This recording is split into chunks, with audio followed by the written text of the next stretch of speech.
Virgos are our devoted, earthy sun signs, born between August 23rd and September 22nd. Virgo's ruled by Mercury. That's our planet, the little planet Mercury that orbits around the sun in about 88 days to create 1 year for Mercury. This gives our Virgos and our Geminis a quickness of mind or a nervousness.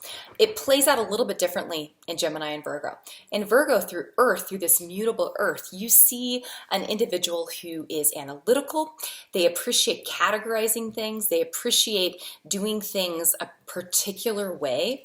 They like systems, planning, analyzing, etc.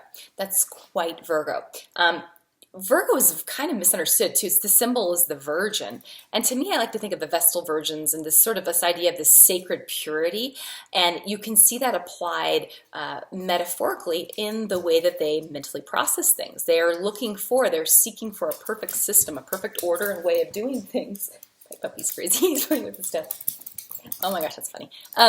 So they are seeking this idealistic version of whatever it is they're interested in, whether it's from something as simple as organizing a toolbox to a Virgo who's interested in astrology, for example, who likes to learn about the categorizing, or a lot of Virgo astrologers or astrologers who have a touch of Virgo on perhaps their Mercury.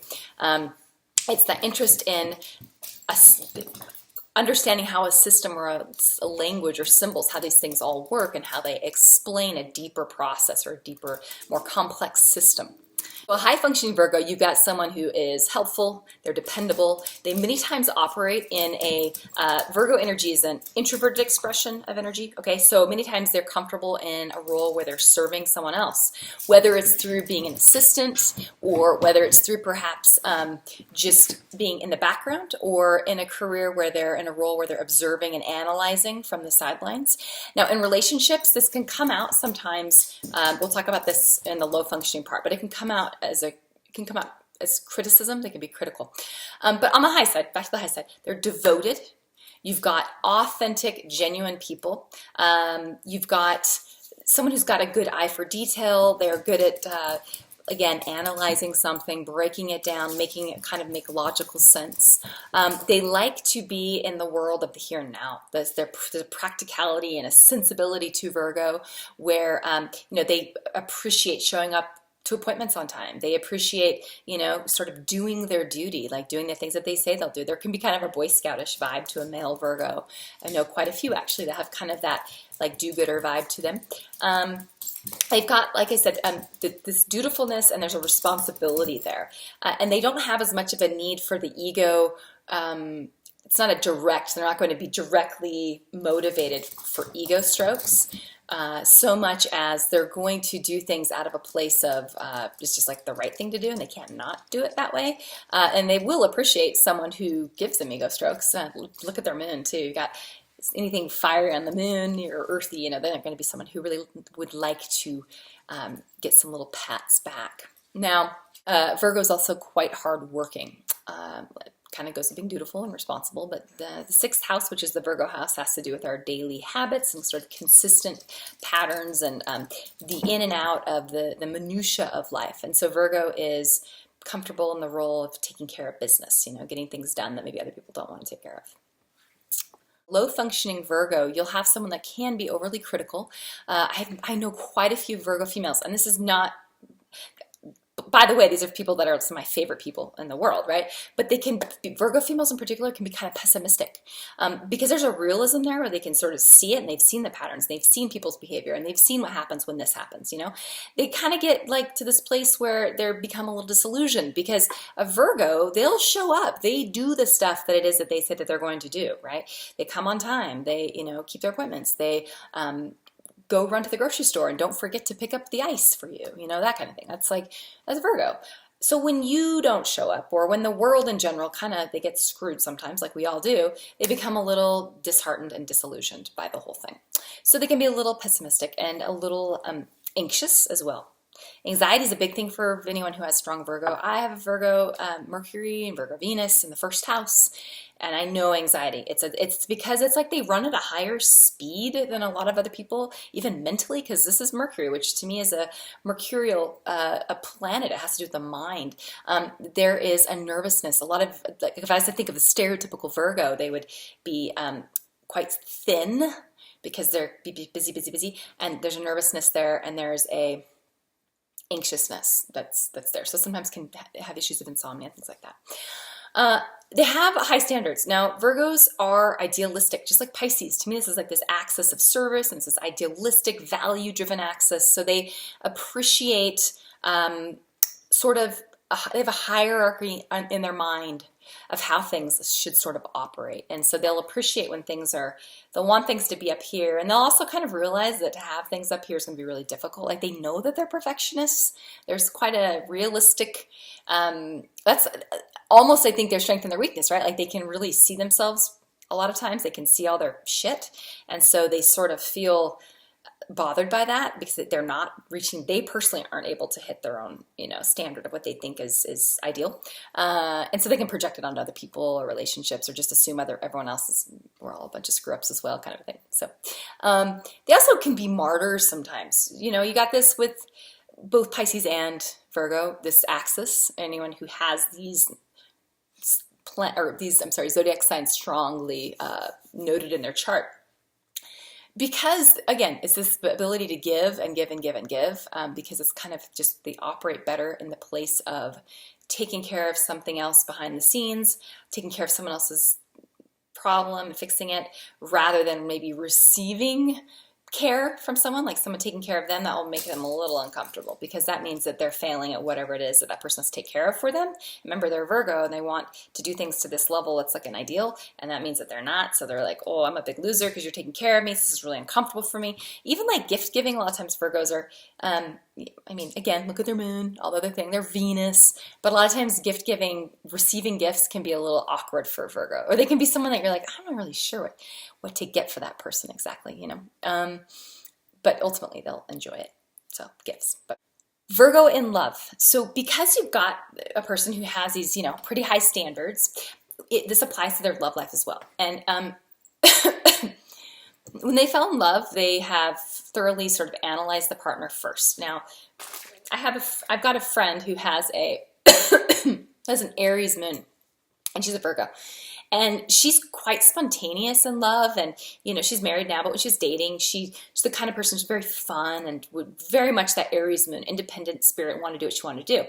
But then after she was sort of seeing someone, then her Virgo analytical nature would kind of set in, and she would sort of analyze things and look at them from both sides and be like, like this doesn't feel right, or this, so sort of after the fact, it was like this Virgo in hindsight, rearview mirror Virgo thing happening. But they have this idealistic thing that they're looking for.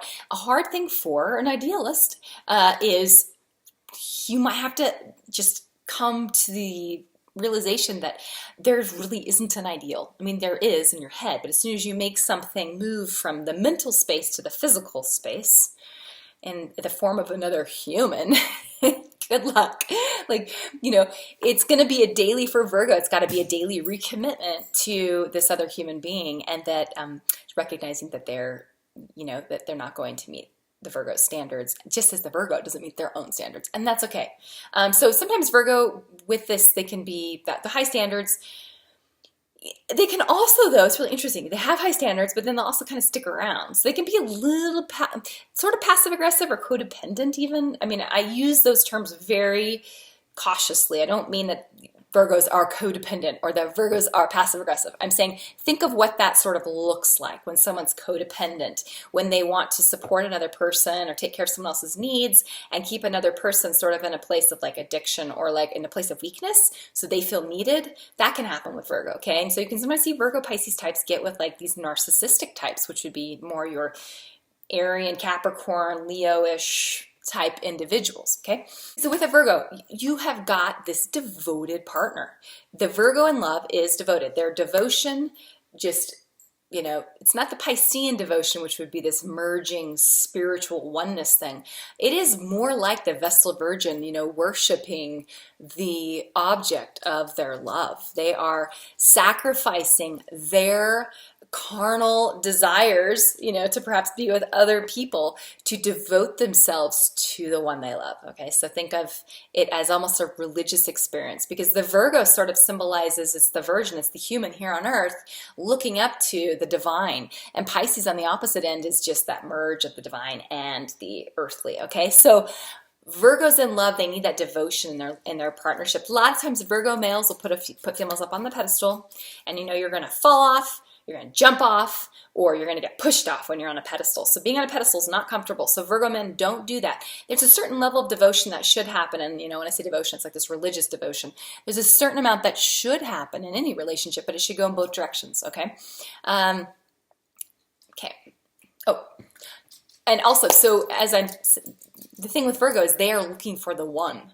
You know, this is again sort of this religious experience in a sense. It's this worship of the partner in a sense. Virgo expectations in love. So here you go. Here's the problem. You got someone who has high standards in love. They have high standards for themselves, but also for their love match, their partnership, and on their partner themselves. Of course, with that, you're going to be disappointed because people are losers sometimes, right? We are all assholes at times. We all do things contrary to how we would like to do them or how we intend on doing them. We don't show up, or we just let our partner down.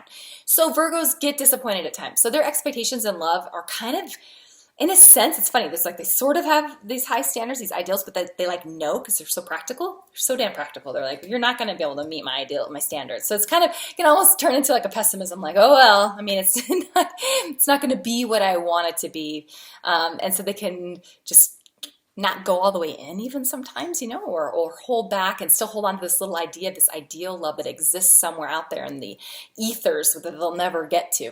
All right.